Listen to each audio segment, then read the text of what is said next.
Okay, we're going to go over this a little bit differently today. First off, today is March 21st and 2022, and gold spot, last I checked, was $19.43 an ounce, with silver at $25.44. Not too different from a couple of weeks ago, last time we checked in with you. 90% coin was still right about 19 times the face value of it, with silver dollars worth about $26 is what you might be able to expect from a dealer. As you can see, we're going over Buffalo nickels today. I think we'll go over most all the nickels. I recently picked up a collection of Buffalo nickels, and I did a scan of that a little bit ago, and I'll bring that in just a minute. For one thing, I thought we'd just go over all the nickels. We'll talk about Liberty V nickels. Not many people collect them real heavily, but there are people out there that enjoy them. Real quick look at what you can expect price-wise on those. You'll see that there's the key dates for most of them are in the early 1880s. They started that series in 1883. When they first created them, they did them without cents. As you can see from the picture right there, it said E pluribus unum. They had the V for Roman numeral 5 for the 5 cents on that. Well, early in 1883, they found somebody was gold plating them, and they were passing them off as $5 gold pieces. So later, they took and created, put the word cents at the bottom of that. So you'll notice that you'll have without cents, which they made quite a few of them, then with cents towards the end of the year, which start off being worth a little bit more, quite a bit more actually, as it went on. Then the key dates are 1885 and 1886, as well as the last year San Francisco and Denver got in and made some of these coins. And you can see the 1912S is one of the keys of the Liberty V nickels on there as well. Now, Jeffersons, there isn't really a whole lot of real scarce items in the Jeffersons. The 39 DNS are a little harder to find, the 1950D, and then from 1942 to 45, they put some silver in most of them. Some of the 42s do not, but the way you can tell, there's the large mint mark over the dome on the reverse of the coin. And those nowadays are worth about 75 cents to $1 a piece, just because of the amount of silver they put into them. So what I'm going to do now is we're going to scan over the collection that I picked up, and then we'll come back and take a look at closer to the grading and some of the coins that come out of that collection. So be right back. Here's a recent purchase of a Buffalo nickel set that I picked up, and I thought we'd go over it real quick while it's still in the folder. This is the old Whitman folder, of course, and you see the first page only misses 3. It's got the 13S type 1 and type 2 missing, and the 13D. It does have the raised ground 13D, but the only way you can tell that that's the D is it has the D on the back and the raised ground. The date is actually pretty well missing from that. We'll take a closer look at that later on in this video. But you can see it's got quite a few of the dates. The 1914 plain is quite nice, as is the 14S. The 17S isn't too bad, and some of them are pretty worn, but at least it's pretty complete. On the second page, only one missing is the 21S, which is another one of the keys to the series. The 21 plain's a little bit tougher, but not that bad. The 24S is there, as you can see.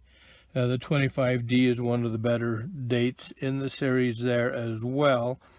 Moving on to the last page is about the only key on the last page of the book is the 31S on that. That one's a little bit harder, but it's still like a $15 coin, so that one is in there well. So this is kind of a nice collection. We'll go over some of those. I'll probably go through those and put those in holders with the grade and the price on those, and we'll go into those a little bit more in depth later on in this video. A quick look at the 1913 plane. That was quite a nice one, but those are fairly common in high grade because when those first come out, people hung on to those probably by the rolls. The 1914 plane, like I say, I believe that's in AU condition, quite nice as well. So we'll come back and look at some of these dates a little closer. As you can see, it was a fairly complete collection that I picked up. One of the ones that you noticed early was a 1913. You'll notice I have a glove on my left hand here, so that some of the nicer ones, I'll be picking those up, and I want to use a glove on that so I don't get my fingerprints on them. A way to handle those. But the 1913 Type 2 was quite worn, and the only way you can tell for sure that is a 13, you can see that the raised ground that the buffalo stands on, and there's a D mint mark, so that's how we know that's a 1913D. If you look real close at that date, let's see if we can get it to focus in there. It's just real hard to pick out that that's a 1913. So the only way you know that that's a 1913 is because of the raised ground. Now here's a 1913 that's still the Type 1 that has that raised ground on it. You can see this one's, I've got that under the uncirculated, or BU for brilliant uncirculated. I can handle these on the edges. You can see that raised ground to that, and they started that off in 1913, and then they got into the year and decided that 5 cents was going to wear off of there pretty quickly, so they fixed that by recessing the word 5 cents. Here's the 1914, and you can see that that's NQ, so we're recessed in there to give you to keep that from wearing away. Unfortunately, they didn't do the same thing with the dates. You can see the date is up there nice and strong up at the very high point of the coin, and a lot of the buffalo nickels and Indian head nickels, the date was the first thing that wore away from it on that. So anyway, we looked at that 1913. You can see most of the date is gone. I'm calling this about good, or AG, because you can't tell what it is, but we'll be offering that at a reduced price on that, and you'd probably receive maybe $2 or $3 is what I paid on that, and hopefully I can move that. So now into the good range, you can see the date is starting to show up. You see this is a 1915. On the good, you should be able to see not real clear, but most of the numbers on the date. And then by the buffalo head there, you can see that the horn is pretty well worn totally away on that. You see the recessed date on that, 5 cents on that as well. And most of the details on the back of the buffalo are missing. Now as we get a little bit better condition on very good, you'll see that the date starts to stand out a little better on this 1916, which is one of the better dates of the collection. And you can see the 16 starts to show up. Should be able to see all the numbers on that. This is a D on that, so you'll see above the eye of the buffalo, you'll start to see some of the horn starting to take shape on that. So this is in the very good range on that. Now as we get into fine, you'll see that the date is starting to show up a little bit more on this 1919, and more details on the braid on the Indian's hair, and then the feathers, and on the cheek and so forth, starting to look like a pretty decent coin there. And then the reverse, you can see a little bit more of the horn starting to show up above the eye on the buffalo there, maybe a little bit more of the tail, but around the face of the buffalo, the neck, a little bit more detail starting to show through on that. Now very fine, should be a fairly decent looking coin. You can see the date is fairly strong on this 1917. And this is one of the better dates, kind of the semi-keys, the 17S. And you can see more detail in the braid of the hair. The date is standing out a little bit stronger. You'll starting to see more of that horn above the buffalo, and just more and more details starting to show up once you hit the very fine range on that. Now, in the extremely fine, you should see quite a few details on that. So you see some rubs on the top side, but you see the date is even more pronounced, stronger to see on that. More lines in the feathers and in the braids and in the hairlines on the hair itself, and then the cheek you can see around the nose and whatnot. Quite a bit more detail on that, starting to look pretty good. And that's a 1914, and you can see that's the estimate mark. So this is one of the harder to find semi-key coins. Kind of nice shape on that. You see pretty well the full buffalo horn showing up on that. So that's going to help it. Sometimes they didn't strike up very well. That tip of the horn sometimes doesn't show up very well at all. So this is quite a nice 14S on that. Now here's a 1914 plain or Philadelphia that's almost uncirculated, just some light rubs on the top of it. The date is really strong. You should be able to see pretty well all the detail, just a light little rub on that. So this is one of the main reasons I'm wearing the gloves here, because you can see there's a lot of detail on that. Some of the original lusters showing through. Pretty nice coin on this 14. And so that takes the value up on that. Now, here we're back to this 1913 Type 2. This one looks uncirculated, brilliant uncirculated, if you will, BU. And you can see all the details on that. Fairly well struck. The date pokes up real well on that. So this is a nice example. There are actually quite a few of the Type 1 1913s in nice shape, because when a new coin comes out, people tend to put a nice new one away because it's just something new and whatnot. So I would assume several rolls of the 1913 Type 2s, particularly where they made a lot in Philadelphia, got put away and saved. So just an example of the grading on that.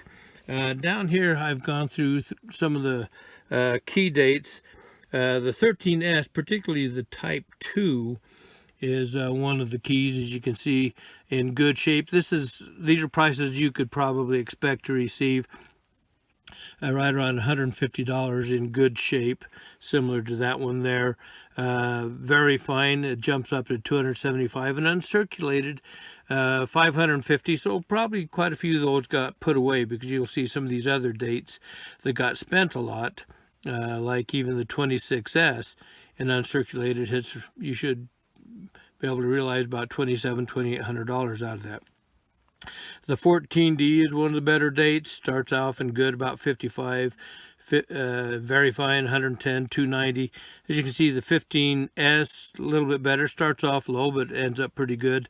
The 21S, most of the 21 stuff, except for the Morgan dollars, are harder to find. And as you can see, once you get uncirculated, that one starts to jump up there. A lot of these coins were used throughout the Depression, and people couldn't afford to hang on to them, so those got spent readily. Now here's a 24S. I've got one here that's in very good condition. You can see I've got it marked to sell right around $40 and very good.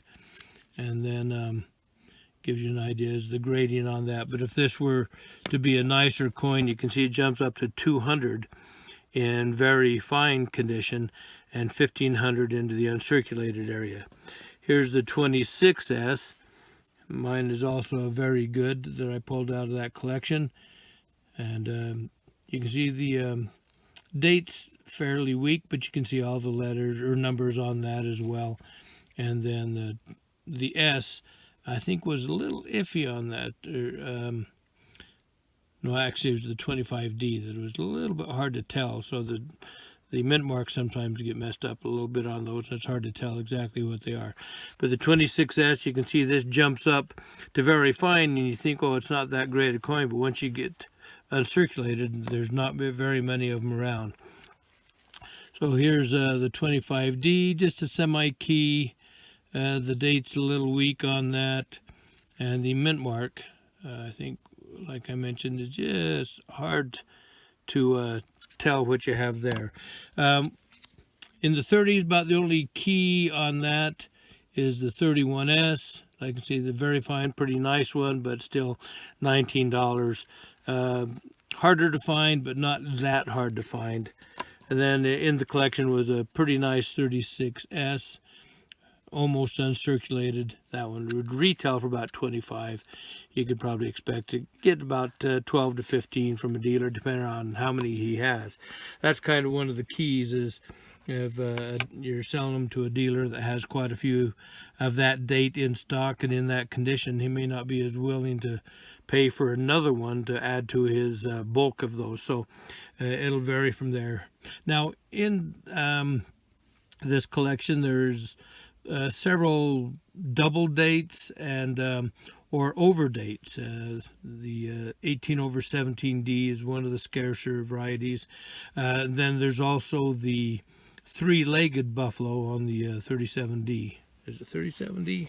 All of a sudden I'm drawing a blank on that. So, but yeah, it is the 37D. That's the and that one starts off in good at about $300, and when you hit mint state, it's about $1,250. But those are some of the mint errors, if you will, that that happen. So anyway, just a little information about the Buffalo Nickels and all the nickels in general. So if you can, if you have any questions, email me at johnsonscoins@gmail.com, and I'll get back with you. If you want to mail a picture, even if it's a foreign coin, I have a pretty good knowledge of those. Be happy to help you out, figure out what you have, give you an idea as to value.